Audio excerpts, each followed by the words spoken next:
First morning here in sunny Las Vegas. Well, by all accounts, a bit of sun and then a storm.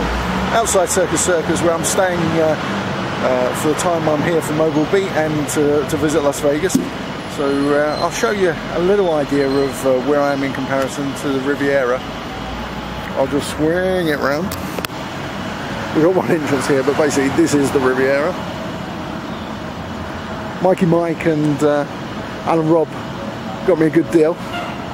So there we are down the strip. I'm going to speak up loud so you can hear me. To some people the Rat Pack was Vegas. To some people the strip is Vegas, the gambling.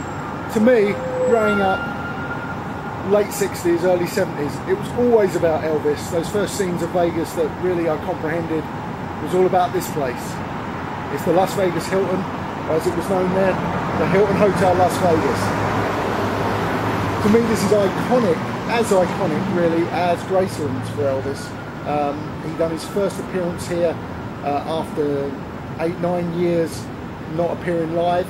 He was actually going to open the hotel, and there is YouTube footage of him signing the agreement, but for some reason that didn't come off, and Barbra Streisand opened the hotel.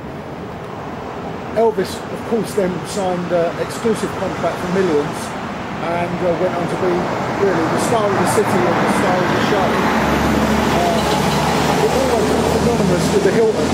The most I can hope to do there is have breakfast, but I'm going to go and do that now and show you around a little bit. I don't think there's that much there.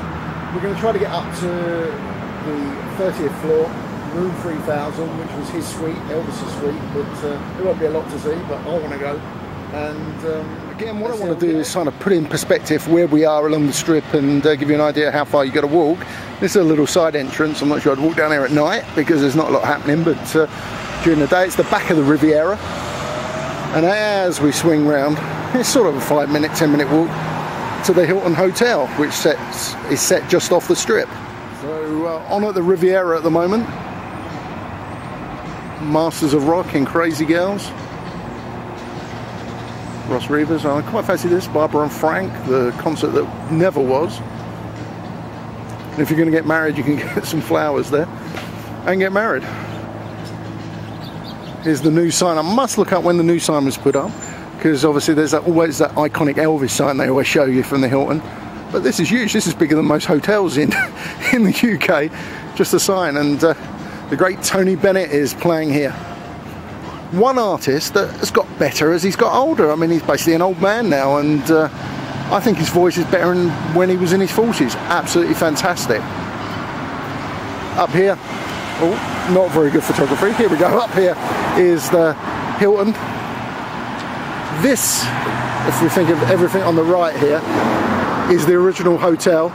The rest was added in different stages, and there's a part at the bottom here that was added, and round the back. But this was the original hotel. As I said, Barbra Streisand opened it, even though Elvis was contracted to do so, but they came up with some agreement. Colonel Tom Parker was up to no good, no doubt, and fiddled it. He said that he wanted Barbara to sort out all the problems. Well, hey, who knows?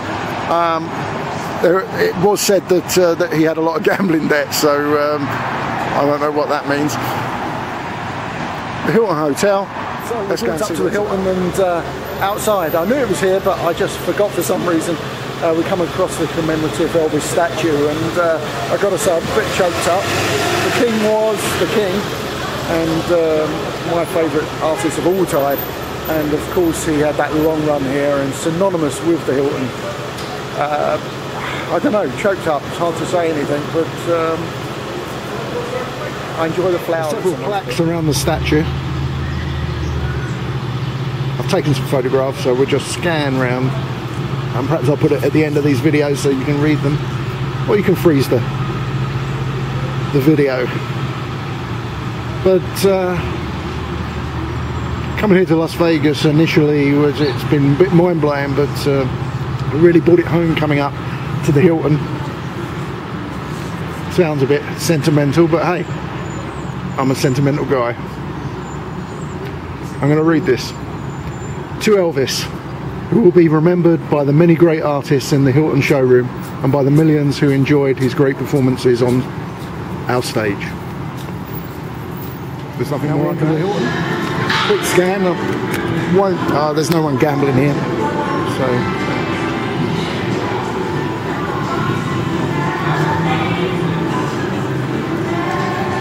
Very impressive. So in the Hilton in Las Vegas, I'm walking towards the buffet and come to the sports book betting room, whatever you want to call it, and just take a look at this. This is crazy. Have you seen this amount of screens? You can bet on anything. There's horse racing, there's greyhounds, there is motor racing, all the latest prices. This is absolutely amazing. And hopefully this is going to be pretty amazing. I've now learned that this is the super book in the Hilton, and it's definitely super. Lovely comfy chairs, you can sit and bet and do whatever you want to do. My grandfather was worked for bookmakers in London and went on to back the horses quite a lot. He would have loved it here. I don't think he would have moved. Go George. Before we move on and leave the Hilton for now and get on down the strip, a little story. I met a nice gentleman from Texas. He was telling me about his time in the army with Elvis, how he was a driver for the colonel, which is true, and there was no reason for him to be making it up. He was a nice old guy, and he was just telling me about how approachable Elvis was, and how friendly and nice, you know, not big-headed, and they were trying to give him nice jobs and he wouldn't accept them. So that was a nice little insight, and funny enough, a cousin to John Wayne as well. So you do meet a lot of people as you go on through this fantastic city, which is my impression so far.